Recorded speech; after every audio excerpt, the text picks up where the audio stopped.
Daily Dog. I'm your host, Britton Hess, and I'm here to give you my 3 favorite Underdog fantasy plays of the day. If you're new to Underdog Fantasy, use promo code DailyDog for an up to $250 deposit match bonus. That's on UnderdogFantasy.com or on the Underdog Fantasy app.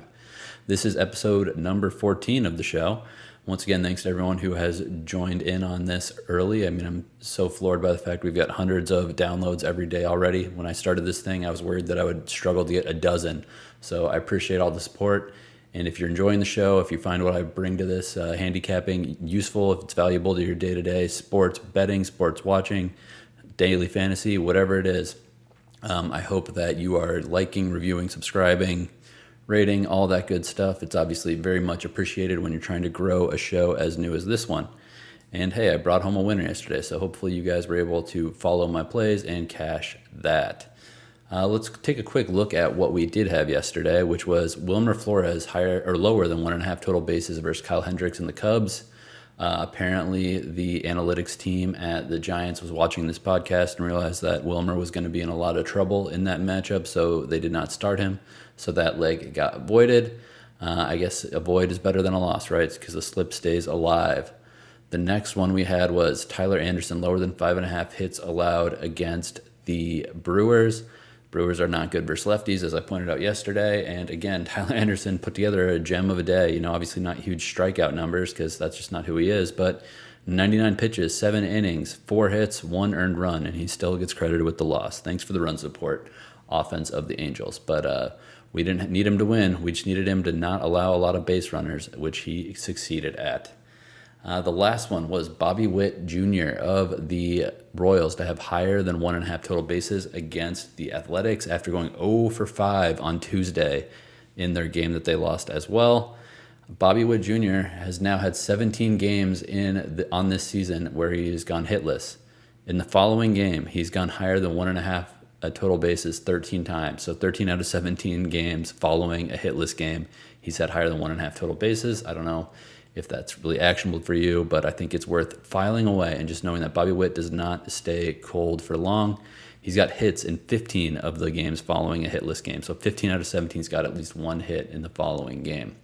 Only twice has he gone back-to-back hitless.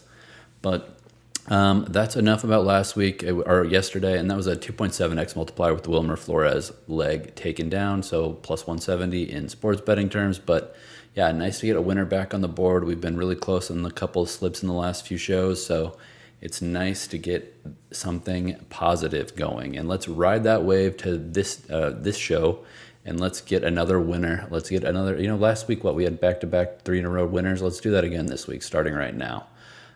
So we're going to go to an early game on Thursday. Mariners at Guardians. Jose Ramirez, higher than 1.5 total bases versus Luis Castillo. And the Mariners, this one kind of hurts because if you follow the show that I'm a big Luis Castillo guy. I'm a big fan of taking his lower than X amount of hits allowed because he's another pitcher that's not necessarily the sexiest pick on the board every day, but he is quite effective. That said, his history with Jose Ramirez is quite interesting. So Ramirez only has 6 hits in 23 at-bats. It's like a 286 batting average, which obviously isn't anything crazy. However, the crazy part is that only one of those hits is a single. None of them are doubles, but he's got 2 triples and 3 home runs versus Castillo. Obviously, he's very familiar with him as they used to be, divisional rivals, or not divisional rivals, but cross-state rivals when Castillo was with Cincinnati. And obviously, Ramirez has been with the Guardians his whole career. But I'm just trying to target Ramirez here because, one, he's obviously one of the greatest hitters. He's a pro hitter. He's a great hitter in the MLB. And he's got higher than 1.5 total bases in 6 of his last 10 games. A little fun handicap is that on the 16th of this month, Ramirez actually missed a game because he was on paternity leave. In the 2 games since he's been back from that, he's gotten 2 singles, a run, and an RBI in both of those games, and that's both those games in this series with the Mariners. Overall, obviously, like I said, Ramirez is just a very good hitter. He sees it well versus Castillo, and he swings for power versus Castillo. So, I don't necessarily expect him to just trying to bloop a couple singles out there and get over this number. I do think that there's a high likelihood that in the first 5 innings, Ramirez gets over this with 1 swing with a ball over the fence. Let's obviously check the weather as the first pitch gets closer and make sure we're not, hitting into 30-mile-per-hour wind coming in. But overall, Jose Ramirez is just a guy that I love having on my slip because he's lethal the whole game, all 9 innings. Even if he doesn't get over 1.5 total bases versus Castillo, he has a shot to do it versus whoever comes out of the pen, because that's just the type of player Jose Ramirez is. My next pick is a guy that's definitely nowhere near Jose Ramirez's level, but I do really like the matchup. JJ Bleday of the Athletics, higher than half a total base versus the Royals, and starting pitcher Seth Lugo. Bleday is actually an all-right hitter in the scheme of the Athletics offense. I mean, he's one of the best hitters actually on the Athletics offense. He's batting .273 versus righties, and Lugo happens to be a righty. As a lefty hitter, that's kind of his bread and butter, obviously. So he's got hits in he's got hits in 7 of his last 10 games versus righty starting pitchers. So that's 70% right there. Obviously, 10 games is really not that much in the scheme of an MLB season, but I do like to look at recent form. There's guys like Nolan Gorman, for example, who has some really good games, but he also goes on like 4-game hitless streaks, 5-game hitless streaks. And I don't want to be trying to jump in front of that train unless it's a crazy matchup.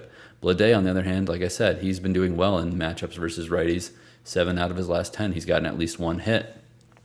Also, Seth Lugo, if you just kind of go to preview the game on ESPN or the Score app or whatever you're using to do your like baseline handicapping, you'll be like, oh, Seth Lugo, 8-2, 2.40 ERA. This guy's dominant. How are you expecting a guy from the lowly Athletics to get a hit versus him? Well, yeah, the ERA of 240 is impressive, but Lugo's FIP and XFIP are both more than a full point higher than his ERA. His expected ERA is at 3.93. His Sierra's up at 3.95 or 3.95, and his BABIP is the lowest it's been in 5 years. So yeah, there might be some room for regression in this season that Lugo has got going so far.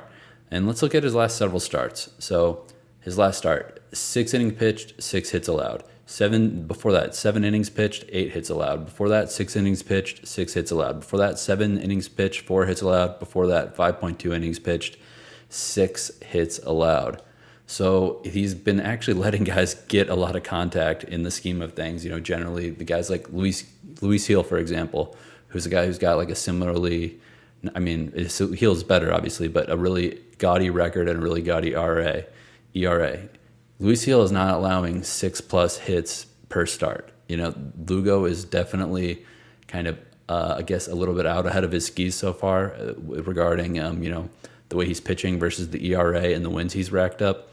So I really just think that this is a good spot for Bleday. And I do think that Lugo has some room for regression. This is a 0.8x multiplier, but again, I think Bleday should be like 0.65x to get a hit in this game.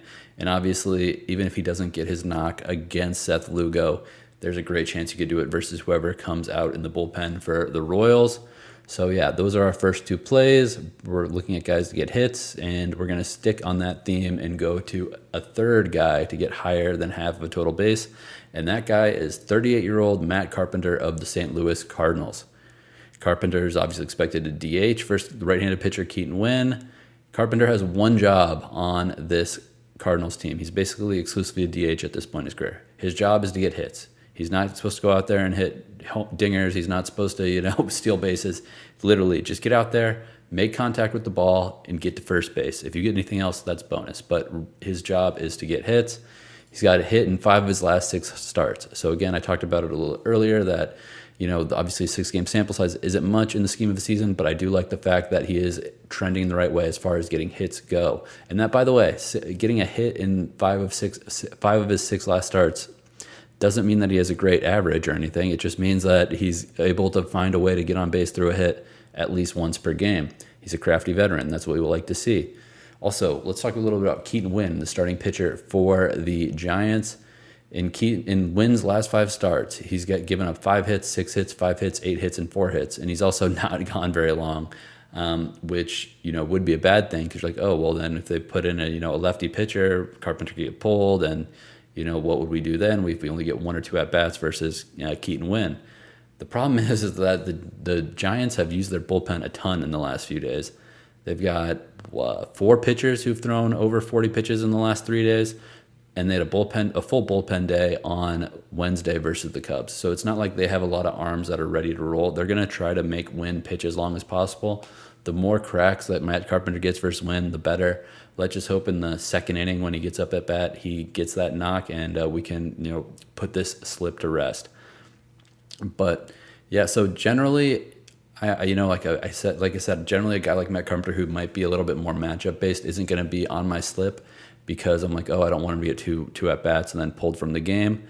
That said, like I said, the bullpen for the Giants is a little bit taxed at the moment, and also they do allow him to bat versus lefties a little bit here and there. So it's not like he's a foregone conclusion that he's immediately going to get pulled if the pitcher changes in the Giants game.